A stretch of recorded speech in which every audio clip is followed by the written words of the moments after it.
Saya tidak meminta rezim diganti loh. Dan Israel juga tidak meminta rezim diganti. Itu haknya warga Iran, rakyat Iran. Nggak ada urusan dengan pergantian rezim. Terserah mau penerusnya anaknya Khamenei, mau orang lain, nggak ada urusan. Mau Saresa, nggak ada urusan. Tetapi tentu saja jika pemimpinnya itu cinta damai, jika pemimpinnya tidak anti Israel, dunia akan lebih damai. Sejak revolusi Islam Iran tahun 1979, apa yang terjadi? Mulailah ada Hari Al-Quds. Sejak ada Hari Al-Quds tahun 1979, propaganda anti-Israel menyebar di seluruh dunia. Ini siapa yang membuat? Ayatollah Khomeini tahun 1979. Sehingga orang-orang di dunia anti-Israel. Sebelumnya apa yang terjadi? Iran sama Israel bersahabat. Iran adalah negara nomor 2 setelah Turki yang mengakui kemerdekaan Israel tahun 1948. Jadi persoalannya di mana? Adanya kebencian tadi yang diajarkan oleh rezim Islam Iran. Apakah kita mau ikut-ikutan rezim Islam Iran? Untuk apa? Jauh banget negara kita dengan Iran.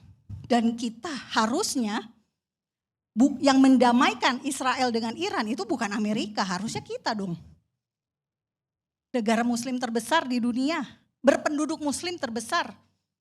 Harusnya berperan di dalam setiap konflik hadir.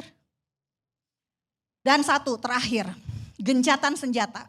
Gencatan senjata yang dilakukan oleh Presiden Amerika, Donald Trump, adalah gencatan senjata tanpa komitmen. Komitmen apa yang diberikan kepada Iran? Komitmen apa yang harus Iran taati? Saya kasih contoh. Gencatan senjata Amerika dengan Houthi di Yaman. Apa yang terjadi?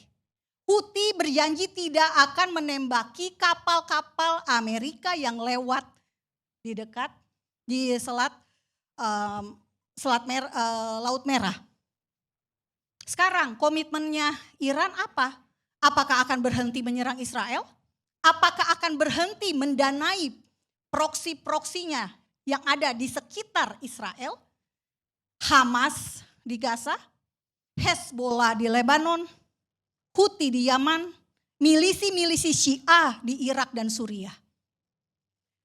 Kalau ditanya, apa yang membuat saya tidak malu mendukung Israel?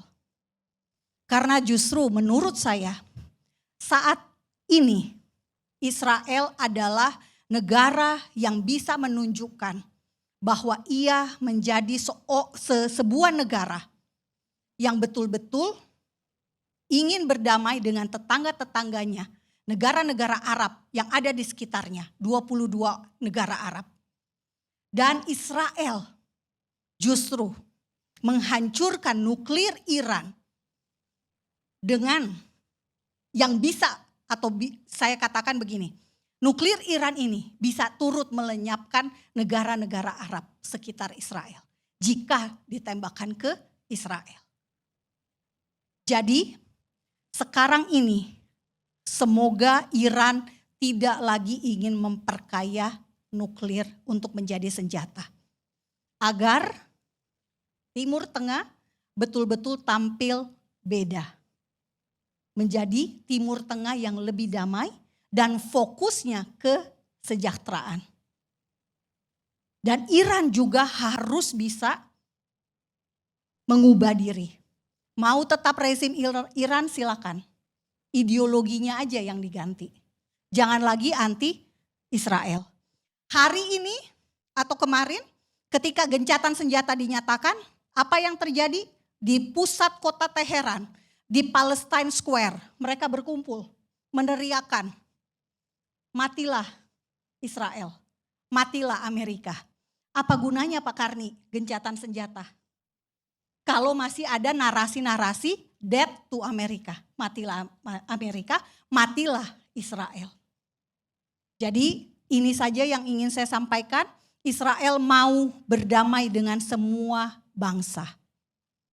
Dan apalagi Iran, sejarahnya sudah panjang Pak. Kores, Darius, Esther itu semuanya di Persia. Daniel di Persia. Dan itu semuanya sejarah dunia. Hari Raya Kores ada setiap tanggal 12 Oktober. Sejak rezim Iran tidak lagi dirayakan. Jadi orang Yahudi nggak anti Iran loh. Karena apa? Karena ada di Alkitabnya orang Yahudi, di Alkitab saya. Jadi demikian Pak Karni, terima kasih. Baik, pertanyaan saya sederhana Bu Monik. Ibu tadi mengatakan di Israel ada doktrin bahwa kalau ada negara lain yang mengembangkan nuklir itu harus dimusnahkan lah. Tapi apakah kita lupa bahwa Israel sendiri punya nuklir, punya bom atom? Ataukah yang boleh punya nuklir itu hanya kelompok Israel, kelompok Amerika, atau dan lain-lain itu? Sementara yang dianggap musuh gak boleh punya. Jawaban cepat saya adalah Israel tidak pernah meneriakkan slogan-slogan matilah Iran atau matilah Arab Saudi. Tidak pernah. Makanya gak ada negara yang merasa terancam dengan adanya nuklir di Israel karena tujuan damai.